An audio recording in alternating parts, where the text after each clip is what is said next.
Dave Palumbo here for another RX Muscle Supplement and Science Review. Today's topic is going to be fats.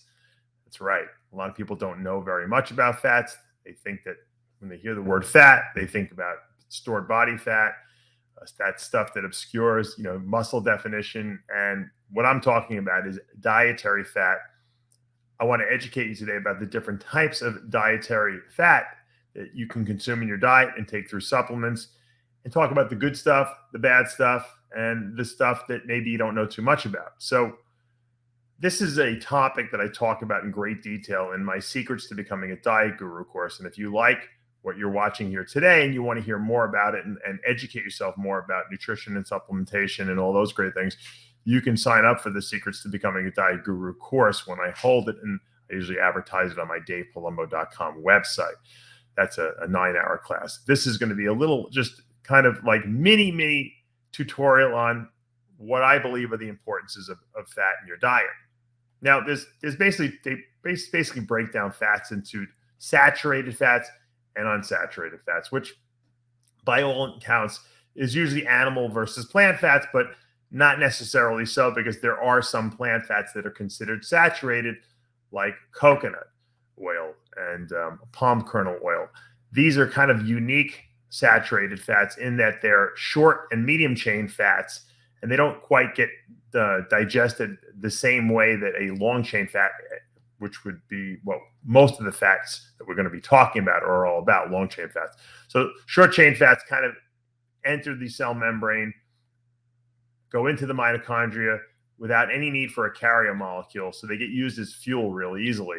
Problem is with these short chain fats is that's really pretty much all they will be used for in the body is fuel. So if you're using coconut oil or MCT fat, as a supplemental form, you're going to get some energy out of it, but you're not going to get very much else. You're not going to get any kind of healing effects from it. You're not going to get the essential fatty acid needs. You're not going to have an effect on cholesterol levels very much, or the repair of muscle cell membranes. And that's something that we're obviously super concerned about as bodybuilders and people who work out: recovery and building muscle and burning, body fat. So fuel is great and all. And some coconut oil obviously does have some medicinal effects in the sense that they can help the immune system a little bit. But when we talk about pure physical, how we look type of situation, those are not that relevant. So when we talk about saturated fats, we're mostly talking about animal fats, egg yolks, red meat, the fats we find in animal byproducts. And some of those fats are necessary. And with saturated animal fats, we find cholesterol associated with them as well. Now, that cholesterol you consume in your diet is not the same cholesterol carriers that we talk about when we're trying to assess cardiovascular risk. In other words, when you see on blood work, you have high LDL cholesterol carriers, and it's not necessarily cholesterol, it's the carrier molecule that carries the cholesterol with it. Those are not directly proportional to how much cholesterol you eat. As a matter of fact, sometimes eating cholesterol, actually, I find sometimes will decrease those numbers. But the LDL cholesterol is something that your body synthesizes. And why is it synthesizing more or less? I find it's more sugar related. You ingest a lot of sugar, LDLs can go up a lot. Also, it has a very big genetic component, LDL cholesterol carriers. And those are the cholesterol carriers that basically pollute the body with cholesterol. They kind of just travel through the bloodstream and they drop cholesterol in places you don't really want it in. And then, of course, you have the HDL cholesterol carriers, which are the high density lipoproteins. Those kind of clean up what the LDLs do. But we're not going to get to that yet. Right now, we're just concerning ourselves with cholesterol. What is cholesterol used for in the body? Well, the body uses that cholesterol as a precursor to synthesize all your steroidal hormones: testosterone, estrogen, progesterone, corticosterone, which is we call them catabolic hormones, but they're really the anti-inflammatory hormones. They also can raise blood sugar if blood sugar is too low as well. So these are necessary hormones in the body, and aldosterone, which controls sodium balance in the body, which would ultimately influence water balance as well. So all the steroidal hormones are made from cholesterol, and that's really what your body uses it for. Cholesterol is also found inside the cell membranes of the cells. So you need some, you don't need a ton of it.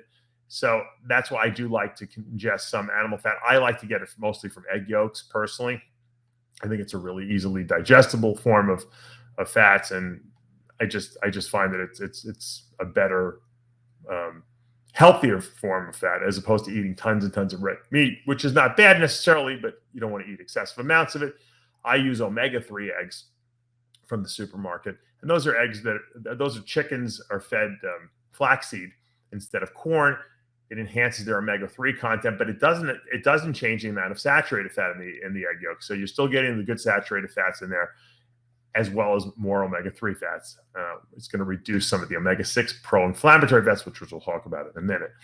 That's just my preference. I even like the way they taste better. I don't know if anyone has noticed that, but omega-3 eggs versus regular eggs pretty much taste the same. The interesting thing is if you look at the nutritional supplements on them, how much protein, fat, and carbs they have, it's exactly the same. It's just that you're swapping out the omega-6 fats for the omega-3s. Having said that, getting back to animal fats, you don't need a ton of it. So what we do need to be concerned with is the unsaturated fatty acids, okay? Not the saturated. The unsaturated fatty acids are predominantly plant fats. And there's two categories of these unsaturated fats. One is called your monounsaturated fats, which would be your olive oil, extra virgin olive oil, macadamia nut oil, avocado oil. Now, whenever I talk about food oils, it's never just one type of fat in there. So when we talk about olive oil, it's not just monounsaturated fats, which would be oleic acid, the omega-9 fatty acid in there. Omega-9 fats are monounsaturated fats. They're not essential to the diet. So a lot of people get, kind of almost like sidetracked on it. They think, I got to take an omega-9 supplement. No, they're not essential. They're just good for your health. So whenever I'm taking an essential fatty acid supplement, I don't look for something with omega-9s in it. A lot of times they pad the essential fats with that because it's cheaper than just dealing with omega-6s and omega-3s. So omega-9 should be taken in like food form. Once again, extra virgin olive oil, macadamia nut oil, avocado oil. I personally, and you guys know this, I love avocados as far as eating them, but I don't really like avocado oil. It doesn't really taste very good. And extra virgin olive oil is used to be the gold standard. The problem is you can't cook with it because it burns, and it does have a little bit of a bitter taste. So in certain foods, it tastes really good. In certain foods, it's not so great. Macadamia nut oil is kind of like the best of both worlds because you have a buttery tasting, oil. You have a high smoke point, so you can cook with it. It's not a big deal. You're not going to burn it. It can be exposed to light, unlike olive oil. It's not going to oxidize. And it just seems to be the all-purpose. And it actually is higher in monounsaturated fats than olive oil is and avocado oil. So it's got a lot of benefits. I sell it at speciesnutrition.com. We have our own. We import it from South Africa. It's a delicious tasting oil. And you want to get, a certain percentage of your diet predominantly from these monounsaturated fats because they reduce inflammation in the body. They prevent the platelets from sticking together, so you're not going to get clots in the blood. They can lower blood pressure. They're just real healthy fats. How much should you take? Every person is different, obviously, but I try to get at least 3 tablespoons a day of this stuff. And I just mix it into my foods, whether it be salads, vegetables, rice, on my chicken, or, I even cook my eggs in the morning with macadamia nut oil. It's a pretty much, all-purpose oil. Now, obviously, if you're dieting, you can't just use it indiscriminately. You're going to have to measure what you're using. A lot of times I have people put a tablespoon or 2 on a salad or a vegetable, like I said, a couple times a day. And it really depends on the person's diet. But the predominant amount of these fats should come, of your fat intake for the day should come from these monounsaturated fats. They're not, however, essential. They're just really healthy for you. So if I'm going to put a fatty acid into my body, if I'm going to put fats in, especially when I'm in a dieting state, I want something that's, number one, healthy for me. It's going to provide benefits, in terms of cholesterol, blood pressure, and inflammation in the body. And, rather than taking a fat that's just a fuel source, like we talked about earlier, like a coconut oil. Because a lot of people like to cook with coconut oil, or they think it's this great oil to use while dieting, and it does provide fuel, but it doesn't really have any other health benefits. And that's why I would rather use a monounsaturated fat. Now, the fatty acids that you really want to pay attention to, the ones that are the most important in terms of health and muscle building and muscle repair and fat loss, and I'm going to explain why this are your omega-3 and omega-6 fatty acids. These are also known as the essential fatty acids. These fats heal the body, they can also make the body, inflamed and cause disease if they're not in balance. They must be balanced, and that is the key. Very important. So polyunsaturated fats, two families, omega-6, omega-3, and there's a parent compound of each one of those. So there's a main fatty acid. With the omega-6 fats, it's called linoleic acid. And with the omega-3 fats, it's called alpha-linolenic acid. So I always remember, because alpha-linolenic acid is 3 words, omega-3. Linoleic acid, omega-6. Now, the omega-6s do get a bad rap because everyone says, oh, we eat too many of them, and they cause inflammation in the body, and they cause all kinds of heart disease and cancer and all these things. And that is true. If you take in an excessive amount of these, and you're taking way more omega-6s than omega-3s, you're going to throw the balance off in favor of inflammation. And we don't want excessive inflammation in the body because we know that causes disease. We also know that we need omega-3s for certain housekeeping, duties in the body. We're going to get to that in a minute. So the omega-6s, believe it or not, that parent compound, that linoleic acid, converts to 2 usable forms. One is known as arachidonic acid, which if we eat chicken or fish, if we eat chicken and red meat in our diet, and even whole eggs, you're going to get enough arachidonic acid probably in your diet for most people. It's in there because of the fact that they do feed the animals in this country and probably all over the world corn when they should eat, grass. And so it causes a lot more of these arachidonic acid, pro-inflammatory fats. Now, we do need these pro-inflammatory fats, especially people who work out, because that inflammatory response, that inflammatory prostaglandin that is produced, that's what the arachidonic acid helps create, something called the prostaglandin, which are local acting hormones, will incite inflammation. But that's good because when you damage muscle tissue, you want that inflammatory signal to be there because that's the signal for your body to repair itself and rebuild muscle. You just don't want excessive amounts of it around because too much becomes systematized, and then you obviously can have other issues. And we're not going to go into all the heart issues and coronary artery disease and all that stuff right now, but needless to say, you want to have it balanced. So you want some arachidonic, you don't want excessive amounts. The other omega-6 intermediate that is produced from that parent linoleic acid is known as GLA. And we see that in evening primrose oil and borage oil. And these supplements have these intermediates, in there. It's very hard to, however, get them directly from your diet. And that's a problem because if you're not taking in enough of these anti-inflammatory omega-6s, because that's what the GLA does, it kind of counteracts excessive amounts of arachidonic acid, you throw yourself out of balance. So because we don't really have a food source that we're eating on a regular basis that has it's important to take a supplemental form of it. I usually recommend about 2,600 milligrams, 2.6 grams per day of either like a evening primrose oil or borage oil.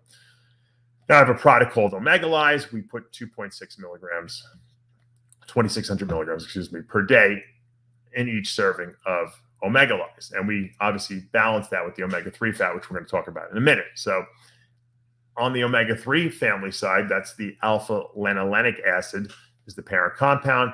The intermediates that actually do something are known as EPA and DHA.